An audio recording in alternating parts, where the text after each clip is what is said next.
అనేక రకాల ఊళ్ళలో చేస్తూ వచ్చి అక్కడికి మార్కాపూర్ అంటే నాది మదర్ డిపార్ట్మెంట్ అంటే పుట్టిన మార్కాపూర్లో ఆఫీస్లో అంటే ఆఫీస్ ఉద్యోగం కనుక అక్కడ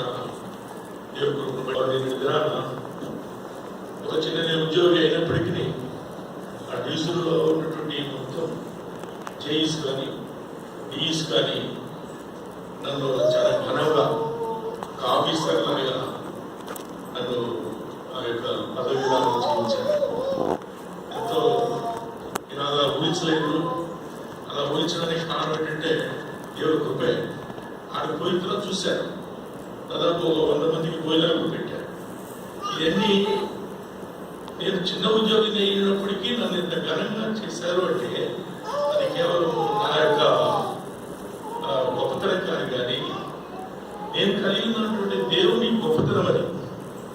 కనుక ఈ దినం నేను ఉదయం 6:30కి వచ్చాను. తిరిగి మీ మధ్యన ఉండాలని ఆశతో మరి స్వీట్స్ కూడా తీసుకొచ్చి మంచి ప్రభు చేతి మీద 10 దినాల్లో కృతజ్ఞతలు కూడా కలిగి ఉండాలని ఆశిస్తున్నాం. అందరూ ప్రార్థన చేయండి. మిగిలిన శేష జీవితం మరి దేవుళ్ళు ఎదగాలని ఇప్పుడు వరకు కుటుంబం కోసం నా సుప్రజల కోసమే నేను పనిచేస్తూ వచ్చాను. ఈ 6 నెలల లాక్డౌన్ నుంచి కన్నా అంతకుముందు ఇంత దేవుళ్ళు లేదంటే ఆత్మీయంగా ఉన్నాను, కానీ ఎక్కువ సమయం దేవుడికి ఇవ్వలేకపోయాను. కనుక ఇక మీ జీవితంతో నా దేవుడి కొరకు ఏం చేత చేయాలి ఆశ కలిగి సంఘంలో కానీ ఉండాలని ఆశతో అందరూ ప్రార్థన. మరి మా కుటుంబం కోసం పిల్లల కోసం ఎన్నో మీరు చేస్తూ వచ్చాడు. ఎన్నో చెప్పడానికి మీ ఇదంతా ఎన్నో అద్భుత కార్యాలు, ఆశ్చర్య కార్యాలు ఎన్నో. నేను 33 సంవత్సరం డిపార్ట్మెంట్ పనిచేశాను. నా లైసెన్స్ 79 అంటే అదంతా ప్రైవేట్లో కూడా చేశాను. అయినప్పటికీ ఎన్నో నేను ఇప్పుడు ఈ రోడ్లు వచ్చినాయి, హైటెక్ కార్లు వచ్చినాయి.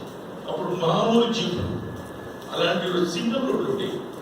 ప్రమాదాల నుండి తప్పించాడు, శోధన నుండి ఇబ్బందులు ఎన్నో బాధల నుండి తప్పిస్తూ వచ్చి నేను అడుగుతున్నాను. వాళ్ళ సాక్ష్యం కూడా అదే, వాళ్ళు చెప్పినట్టు కాబట్టి సాక్ష్యం జైలు కానీ డీలు కానీ. కనుక దేవుని కృపవాలని నన్ను ఆ స్థానంలో వారి మధ్య నుంచి నన్ను వీడుకొని చేసి దేవుడు తీసుకొచ్చాడు.